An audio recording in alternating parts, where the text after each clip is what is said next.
Yeah, and then it's just like I think it's like Poor Man's Purple Dragons. Yeah. And Raphael riding a motorcycle and going like this.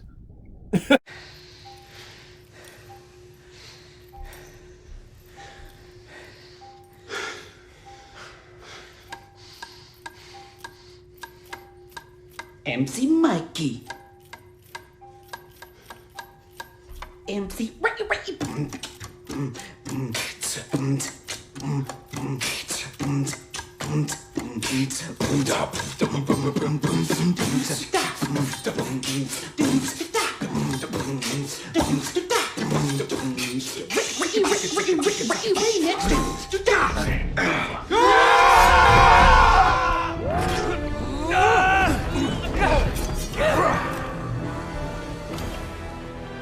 Ready? Stand!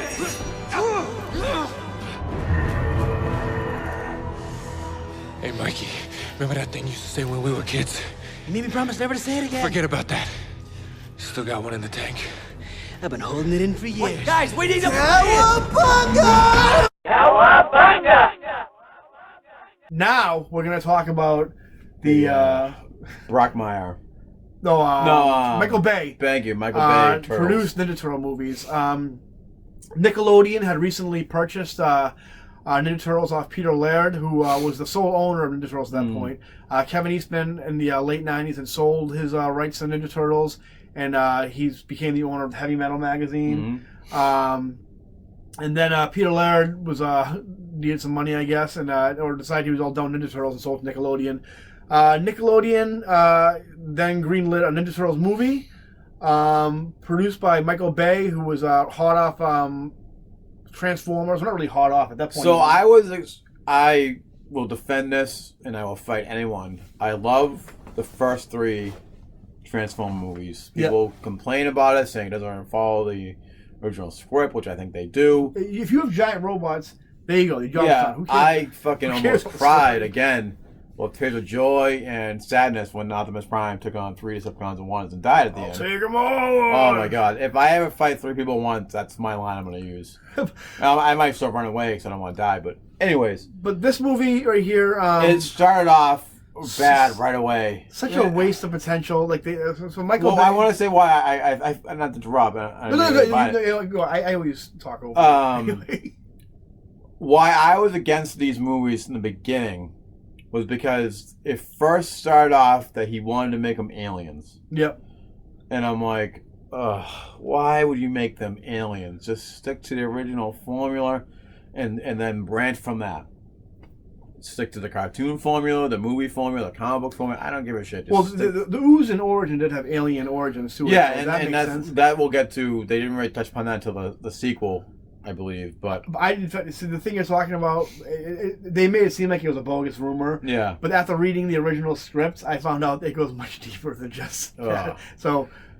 And yeah, they stuck to the alien origins of the Secret of the Ooze, but they legitimately wanted to make alien turtles. So much more than you. I'll just say it right now. The original script not only had the turtles alien in nature, but they weren't even turtles. They were just aliens who looked like turtles. At one point in the script where they actually go to the turtles dimension, and there's I think Michelangelo hooks up with some girl turtle, and it's so ridiculous. Go find. I'll put a link in the description for the I will say though, the designs of the new turtles look pretty good.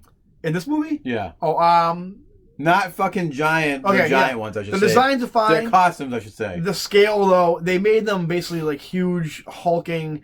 But the original Ninja Turtles were like 5 feet tall, something like that, I think. And in this movie, they're at least 10 feet tall. Yeah. And the fact, I'll rewind that. I like their costumes they wore.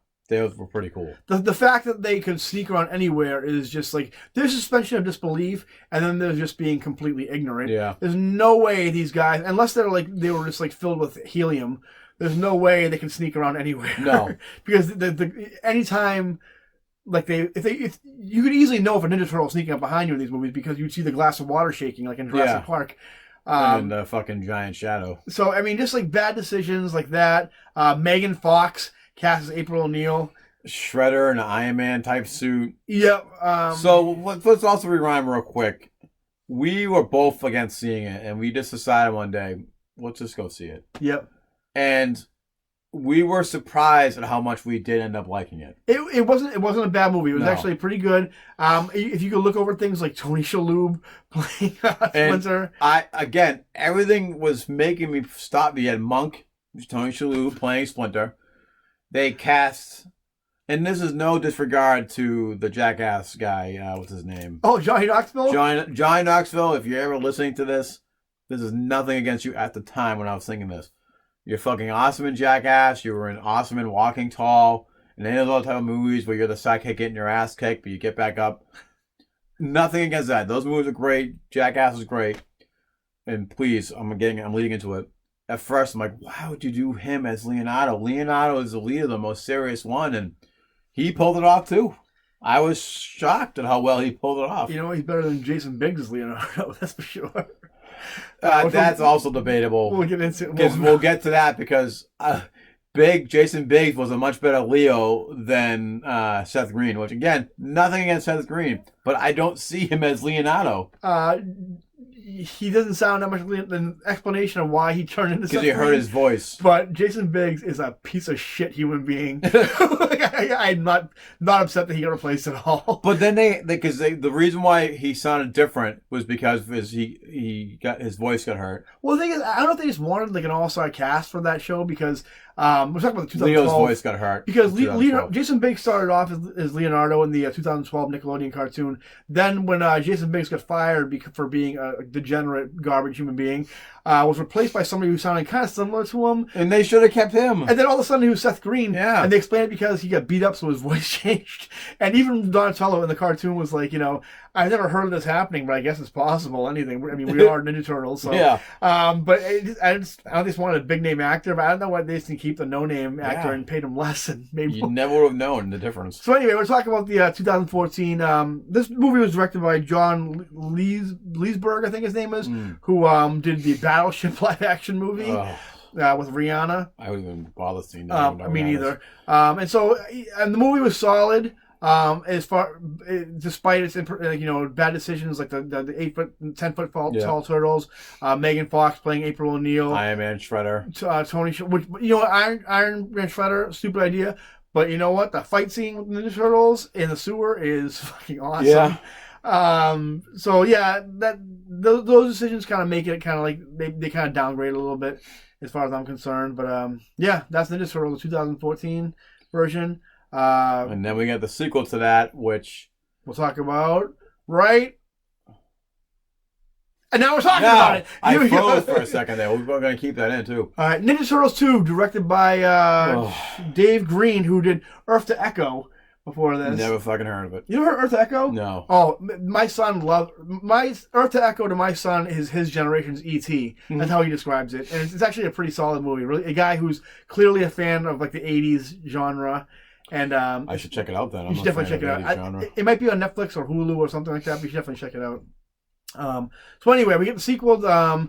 Some of the issues from the first movie are kind of addressed. So yeah, my biggest complaint with this, one of the biggest complaints, is they tried so hard to fix the biggest mistakes and issues from the first one. They perfected it. They made Rokosaki actually a Rokosaki. Yep. Which was weird because he was always kind of disfigured in the first one. They kind of brought that back too. But then they made him a buffoon like they did in the cartoon. They made him look like a Rokosaki, but then they made him like a buffoon like they did in the cartoon, the original 80s cartoon, 90s cartoon, which I didn't realize till years later that the Turtles and Shredder were buffoons in that one. And then they just made a whole list of new mistakes. Well, like I said, the guy who directs this was clearly a big fan of the 80s genre. He grew up like he's probably the same age as me and you, to be honest with you. But he basically, he made Ninja Turtles, like the old 90s cartoon, he made like a live action movie based on that type of Ninja Turtles. And I feel like this movie was rushed as well because the Turtles CGI-wise looked really great in the first one. And the second one, it looked rushed. Yeah. Like it wasn't finished. And a little choppy. The Ninja Turtles wearing pants. Yeah. And this, they kind of rectify, I think a lot of people complain that the Turtles in the first movie, their costumes were a little too busy. Yeah. Which I agree with a little bit to a certain extent. They made them a little bit more leaner as well. Yeah. Especially Mikey and Donnie. But they still kept the height, which I thought was stupid. Megan Fox returns as April O'Neil, and she's even more obnoxious in this one. And I absolutely hated Casey Jones in this.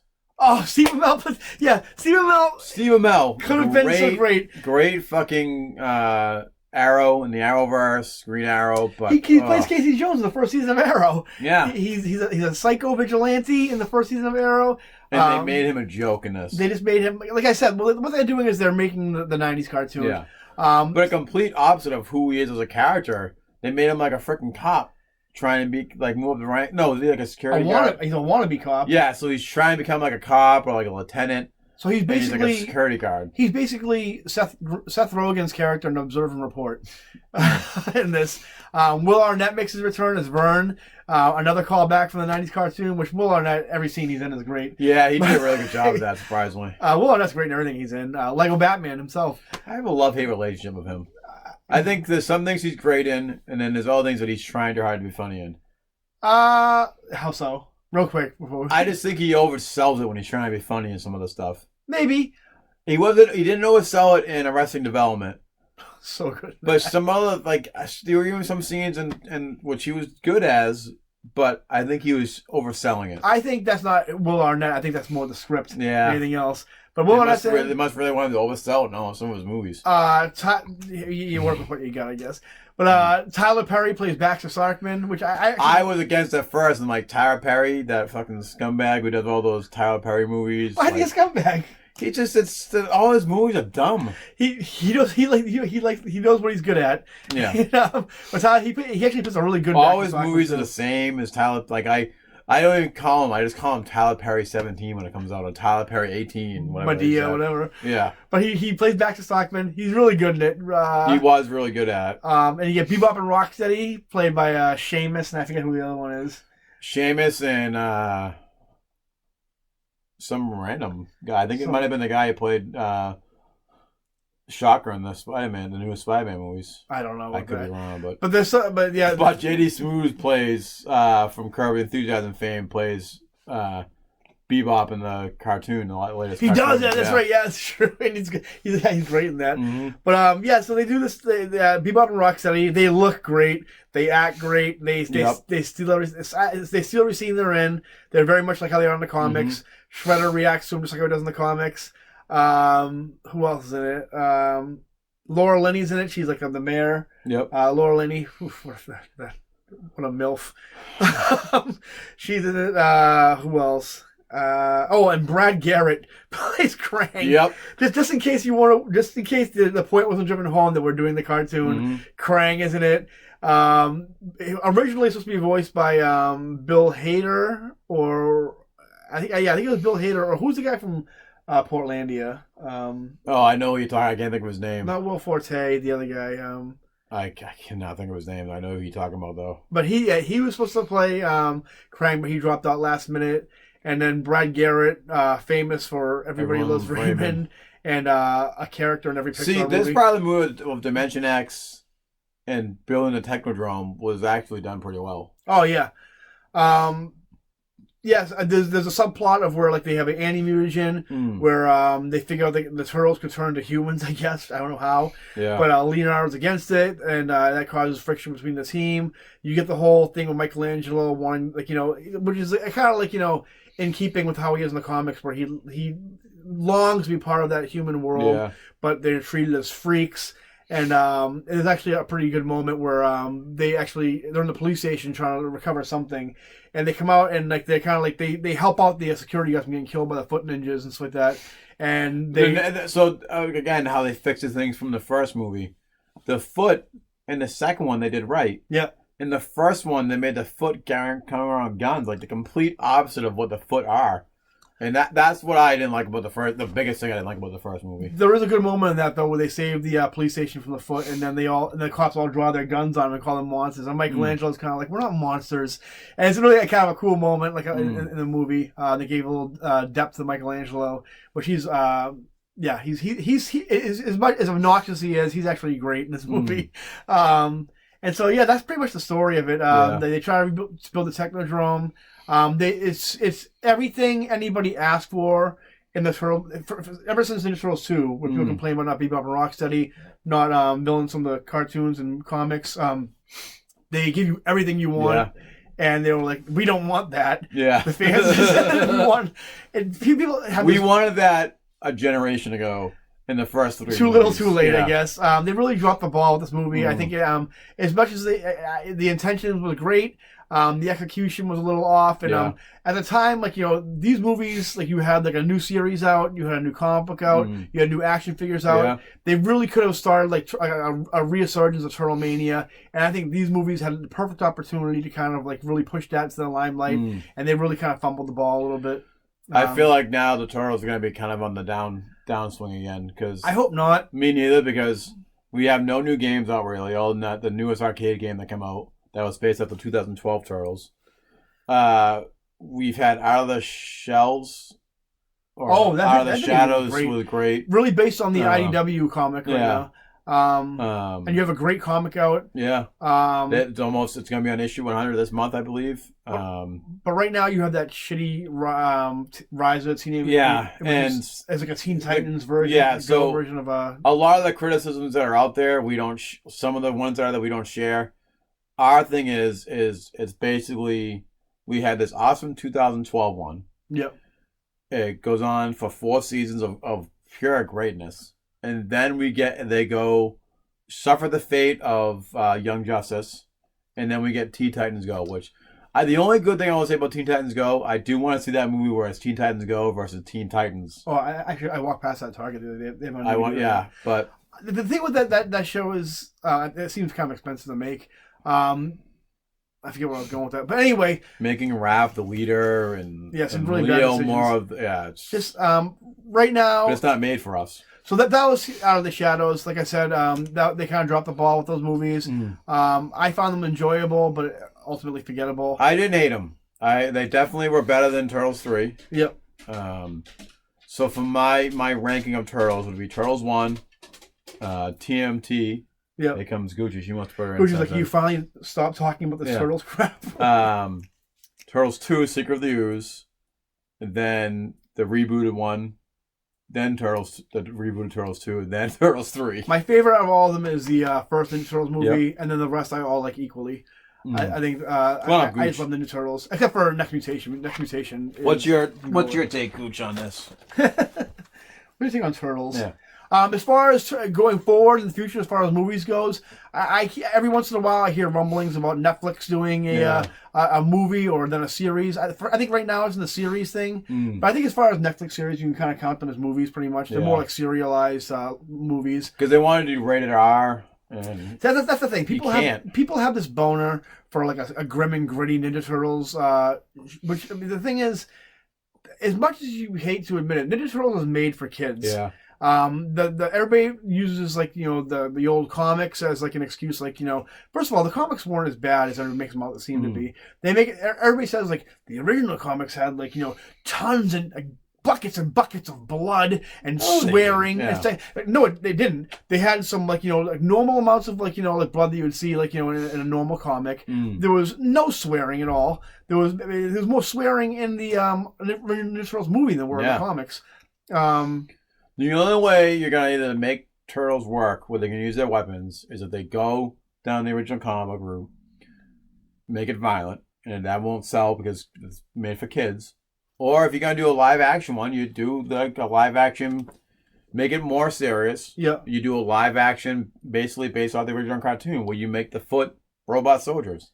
You can make it serious, but you got to kind of like they have to be aware of it.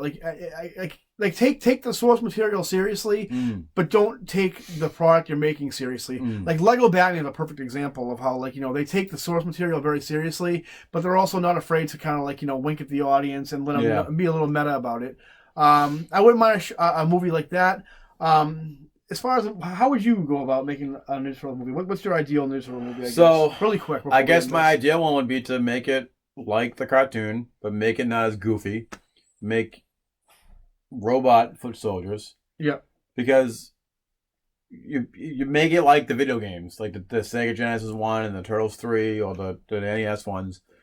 because we do want to see the turtles use their weapons. The dog's here right now, by the way. Yeah. I'm not like messing around with Mike's crotch or He anything. is. Gucci left, and I'm enjoying every moment of it.